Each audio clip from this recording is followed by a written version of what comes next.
Our vision is to make sure that tunakomboa our country kutoka kwa hii minyororo tumejiweka. Sisi ndio tulijiwekea kwa mashida zingine. Na His Excellency ametuambia atatusaidia kutoka hapo. Na ndio maana tunasema ni mimi siwasikii. Ati nini? Your Excellency mnasikia vile wanasema.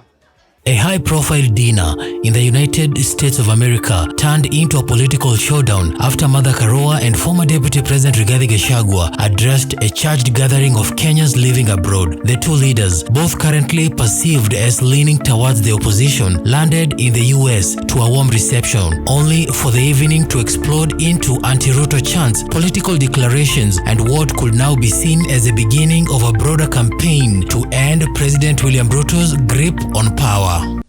But one thing I must request you, the fight to liberate our country and to restore our dignity is not an easy one. We seek your partnership. In your own small way, you have a voice back home. Any payslip holder, anybody who changes the life of one or two people have some influence.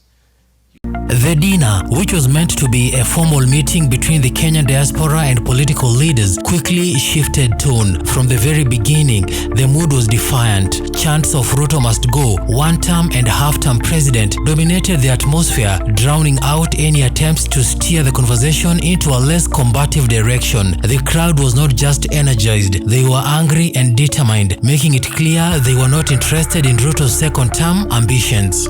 Says with your time, whatever you can, let us make sure that we support these people. They are very quality leaders. Thank you so very much. Hands together for our leaders, Mother Karua and Rigathi. Asanteni sana. Harambe. Asanteni. What started as a dinner became a rallying point for Kenyans abroad to voice their growing frustration with the current administration. The voices echoing in the room represented the views of many who feel disenfranchised, betrayed, and fed up. For the first time in public, Gachagua and Karua stood shoulder to shoulder, delivering hard political truths and sending a clear message to Nairobi. The political honeymoon is over. This is a guy whose case at The Hague never finished, because the witnesses walimalizwa moja kwa moja, compromised, finished, all disappeared, and some were compromised and went away. So we are saying we are living in very bad times. Moi era, we didn't have the 2010 constitution. Now we have a constitution. Gachagua, who has been drifting away from President William Ruto's inner circle in the past few years, didn't mince words as he addressed the crowd. His tone was firm and assertive, revealing that discussions are already underway to push for President William Ruto to be investigated by the International Criminal Court. This followed the controversial directive Ruto allegedly gave, ordering police to shoot protesters in the legs during the ongoing nationwide demonstrations. According to Gachagua, such actions could amount to crime against humanity, and the diaspora in attendance roared in approval at the mention of possible accountability. As we speak today, we are witnessing the highest level of violation of human rights ever witnessed since independence. And that is what Honorable Mother Karua and ourselves are fighting. So you know the situation back home. I don't want to speak much because we have our chief guest to speak. And I want to say we are around for a while to listen to the ground. You know, listen to the Kenyan people here, because you tell us what the Kenyans are telling you. But one thing I must request you, the fight to liberate our country and to restore our dignity is not an easy one. We seek your partnership. In your own small way, Mother Karua, ever vocal and unapologetic in her criticism of the Kenya Kwanza administration, doubled down on the urgency of political change. She told the crowd that the country was tired, not just of the economic mess, but also the brutality, arrogance, and detachment that have come to define the Ruto's presidency. For Karua, the time to organize, push back, and rally for new leadership is now, not in 2026, not in 2027, but immediately. I don't remember anywhere during the Moi era, other than the Wagala massacre, which was over a period of time, not a single day, where 60 or more people are killed in a single day, and it goes on and it's countrywide. I've said other than the Wagala massacre, even when there was Sabasaba and such things, we never had large mass deaths that are repeated. A system that is unrepentant, almost rejoicing and adding insult to injury. Shoot to kill. And the Mtukufu of the day echoes the words. Then when he finds the UN is complaining, is asking for accountability, he says shoot in the leg, as though you don't die when you're shot in the leg.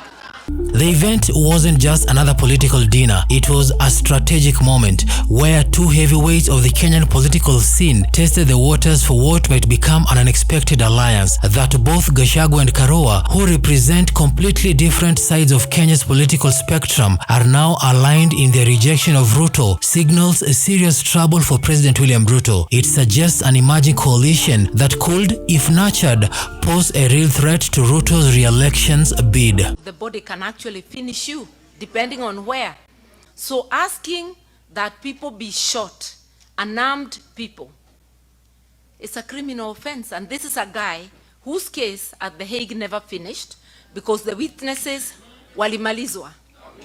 Also notable was the presence of a delegation of opposition-aligned leaders who had traveled with the two. Their presence at the event was more than symbolic. It was a show of force, a message to the diaspora that the opposition isn't fractured or dormant, it's alive, plotting and ready to strike. As they mingled with the crowd, they were met with a sense of relief and hope, especially from those who feel the government has ignored the voice of the ordinary Kenyans, both at home and abroad. We are looking for a very serious partnership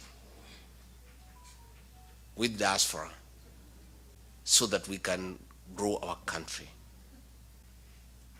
I know that you are feeling the weight of the high cost of living in Kenya, even as you are here, because I'm aware sufficiently. Throughout the evening, it was evident that this wasn't just about Ruto's second term. It was about legitimacy, anger over police brutality, and a people who feel the government has failed them. The chants were relentless, the mood electric. From every speech to every toast, the theme was the same: Ruto must be stopped, and not just through protests, but at the ballot box. As the evening winded down, the message had been delivered loud and clear. What was supposed to be a polite gathering turned into a political declaration. The diaspora, often viewed as passive observers of Kenya's politics, has now stepped into the arena, and with them, leaders ready to challenge the status quo. For President William Ruto, the dinner in America may seem far removed from Nairobi's political corridors, but its implications are real. The road to 2027 is already turbulent, and this dinner may have just added more fire to an already burning political landscape. Na sitarudi nyuma. Unajua kuna watu wanaongea maneno mingi. Mimi nimevumilia ya kutosha. Sasa enough is enough. Enough is enough. Kenya will be safe. Kenya's property will be safe. Askari watafanya kazi yao kwa sababu wako na training ya kutosha. Wako na uwezo ya kutosha. Wako